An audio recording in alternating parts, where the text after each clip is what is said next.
What's up, squad? It's your boy Trey, aka Daddy C. Thanks for stopping back by the channel today. We are now hitting up against, it's spooky season. We got Halloween tomorrow. Today's hump day. It's also officially hoodie season here in the Mid-Atlantic where we are in the DMV. Happy to be able to throw a hoodie on again, man. Love this time of year. But today I just wanted to pop in the channel real quick. We're going to cover a couple of things. First, going to talk about a fallen icon that I want to just make sure I give my flowers to, somebody important in the culture. Talk about some updates to 2025 releases. Imagine that get any crazier.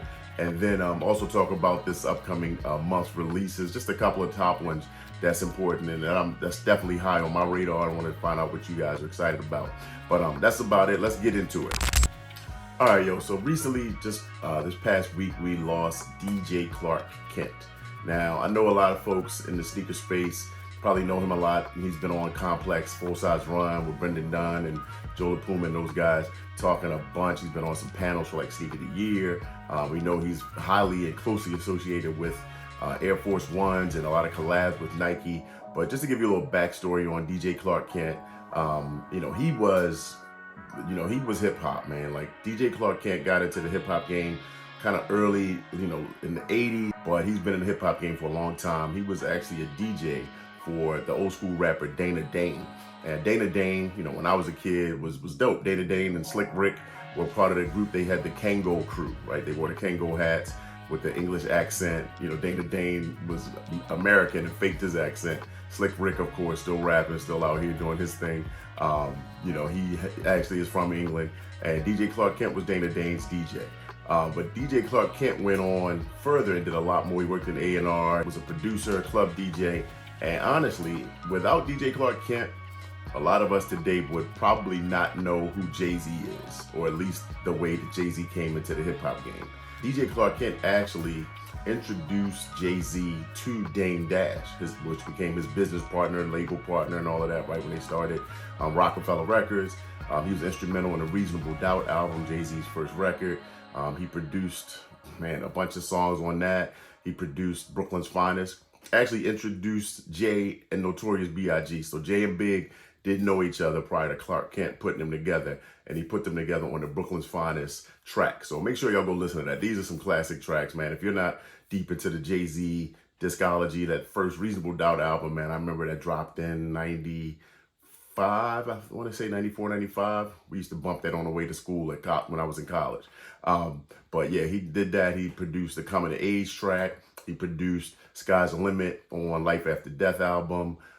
Produced Players Anthem, that was a Junior Mafia hit, and that was dope. And actually, he was cousins with Foxy Brown. So that Ain't No track on Reasonable Doubt that Jay-Z kind of released, that was like one of his earlier releases. He introduced those two. So Clark Kent, man, instrumental, big time in the hip hop space with those guys. Did a lot of other things in the music business, but then also with sneakers. He was an original sneaker collector back before it was such a common practice for people to just, have so many sneakers. He was super attached to Air Force Ones. He said that was the greatest sneaker ever made. Done a bunch of collabs with Nike. He was part of the Scars Pizza pair that released. That's really rare. That's highly sought after pair that pizza shop in New York. And just a dope all around guy, man. But big in the culture of sneakers, big in the music space, and he'll be missed for sure. So just wanted to throw that out there and give y'all some story background on DJ Clark Kent. All right, so moving on to 2025. Now, 2025, and I haven't done many videos on 2025 releases because I feel like it's just so crazy, and we're still a ways away, right? We're still 2 months away from the end of 2024, and we got some things still in the hopper for this year. But 2025, we've already got a couple more updates. I just saw this morning. One thing on the negative side is that I'm seeing something that got canceled for 2025, and that is the Jordan 1 Low Royal, right? So supposedly that's been removed off the schedule for 2025. I mean, that's a good thing because how many pairs can one person, cop in 1 year? So that one supposedly is gone off the schedule for 2025. But on the plus side, which has been added, supposedly we are going to get the Air Jordan 4 Bread Off-White. So that sample pair that we've seen When Virgil had all the pairs spread out on the table, we saw the Canary Off-White 1, and we saw, the Bread 4. Saw a few people, we definitely know the replica factories were making that shoe, anticipating that come out. I think some people copped it. I saw a few people, with them, but it never released. And supposedly it's supposed to happen in 2025. So super excited if that does happen. Who knows? I mean, I've heard that production is done on that shoe, or a lot of production is done on that shoe. And eventually we're going to get the backdoor leakers and all that is going to be coming out soon. But yeah, man, that's a big one. So I don't know. Of course it's going to be tough to get. I have a few pairs of Off-White sneakers, and none of them were easy to get. I did hit one on the sneakers app, but other than that, I mean, they're going to be tough, man. So that's happening next year. We did get an up close look at the 2025 Bread 85 High. Some new photos of that, and the shoe looks great. I did hear that shoe has been remixed slightly to make it a little more wider, so it's not as narrow on the feet. Because that 1985 pair, that tooling, I don't know, I guess they're saying it's a more narrow pair, so they'd actually retooled it a little bit. So we'll see how comfortable that is, but we know that's coming in 2025 for $250. We got a lot of buddies in the sneaker space. They're like, give me 2 pair minimum of those. I'm like, man, $500 on one shoe is wild, one model. But, that's a shoe that's going to be like that one that you keep in the collection, man. A trophy piece, the OG original specs, and they're doing it side by side. They're really tooling it to be almost exact to the 1985 originally released pair. So super hyped for that pair to come out, man. And hopefully get a pair. And we know we got the Bread Toe Reimagined that's going to be coming out next year. So I'm super excited for those. So now back to 2024, right? November is here. We still got stuff coming this month, so people can talk all about 2025 all they want. But I'm like, man, let's get through this year first. And this month for me is where I feel like things are picking up. I mean, in October we saw, the While You Were Sleeping, Album My Year, Air Max 95. That shoe, wasn't one that I picked up. I do like it. I didn't love it. So that's not one I'm chasing after myself. You'll see I do. I mean, I love all my year releases. I have pretty much all of them that have come out, except the 12s. But those I do want to get in the collection. But we saw those. We saw, what else have we seen this October? October for me has been kind of low key. I did cop the Unheard Of Adidas that just released last week. Those are on the way, so a review will be coming on those soon. Up close and personal look.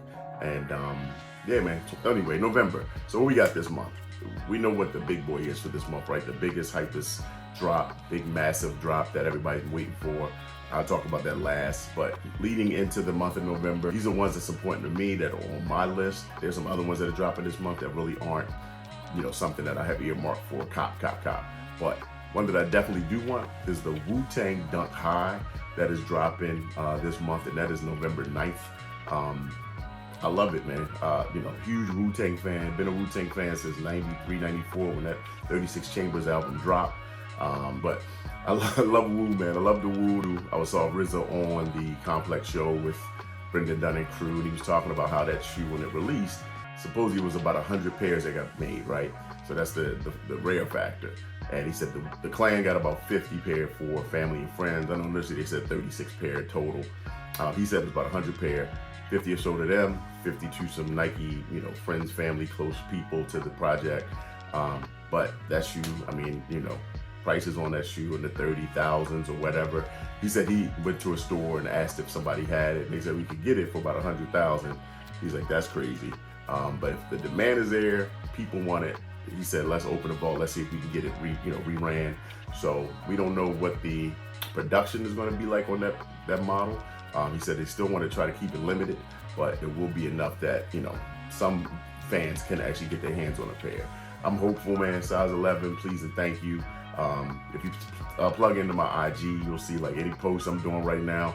I'm just rocking Wu-Tang. I'm putting Wu-Tang music in the soundtrack for every reel, every photo post, just because it's, near and dear. I listen to Wu. I've been listening to Wu always anyway, right? So this is just kind of coming full circle. I'm hoping to get a pair in the collection. Then also this month, we have the Fear 4, the Air Jordan 4 Fear. Rumors of a shock drop of that, possibly tomorrow. I don't have any confirmation of that yet, so I'm not going to even speculate. You know, if anything does come of that rumor, I will definitely post it on IG. I will try to drop a note on here on YouTube, and if you, you know, make sure you sub in, make sure you follow, lock in, all of that. Make sure you hit that notification bell, and I will make sure to drop something here on the channel. The Fear 4, November 9th, $215. That's a shoe that I definitely have wanted for a long time. Jordan 4 is my favorite silhouette, period. The colors on that is really wearable. I love the gray, the dark gray, the black. It's just a dope shoe. The Fear 4s are dope, man. I mean, we got the Fear 3s last year. I know that shoe didn't do so great. I mean, that's been on sale everywhere for like the last year.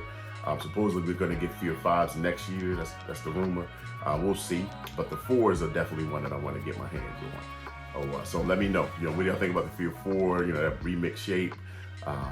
You know, everything with the rubber, the light rubber around the tabs and the lace crowns, the smaller toe box. I love the remix on the Jordan 4 in general, so I'm excited for that pair. The next one, of course, probably the second hypest of this month, and of course, it all, you know, we know what Travis does, right? Travis is going to Travis, and we're talking about November 13th. That is the Jumpman Jack in that black and dark mocha.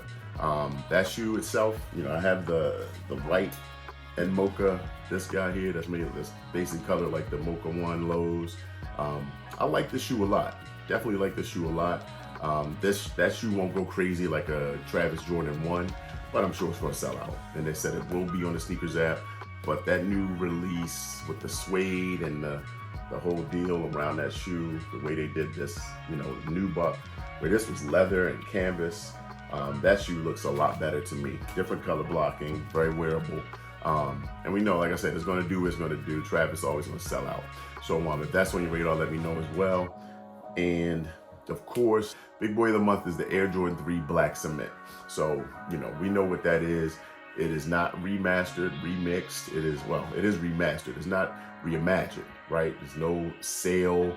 There's no suede and nubuck. It is just like as close to the OG Tinker Hatfield specs as possible. The slim toe box, the leather, the slim elephant print. Even though people complaining about the not enough tumbling on the leather and the elephant print is too light and you're gonna buy it, buy it. I'm sure you will. I know I will. I know people that have like the 2018 pair. A lot of people saying that they have those and they're still in good shape. It's not necessary to purchase the new one. I get that. So hey, leave more for us. I don't have that shoe. Missed it in 2018. It didn't circle back for because I was like, well, I'm sure another Black 3 will drop soon, and it didn't. But now we got it coming in 2024. So this is definitely a must cop for me. And that's it, man. Those are the shoes I'm excited for the month of November. Let me know what's on your radar. I know for a fact, if I hit even just 2, if I get the Black Cement 3s and the Wu-Tang Dunks, I'm happy for the month of November. Getting the Fear 4s would be dope.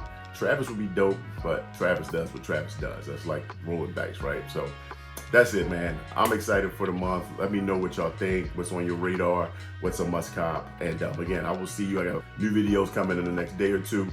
Stay locked here on the channel. Make sure IG, TikTok, all those, Twitter X @RealDaddyC, and I will see y'all on the next one. Peace.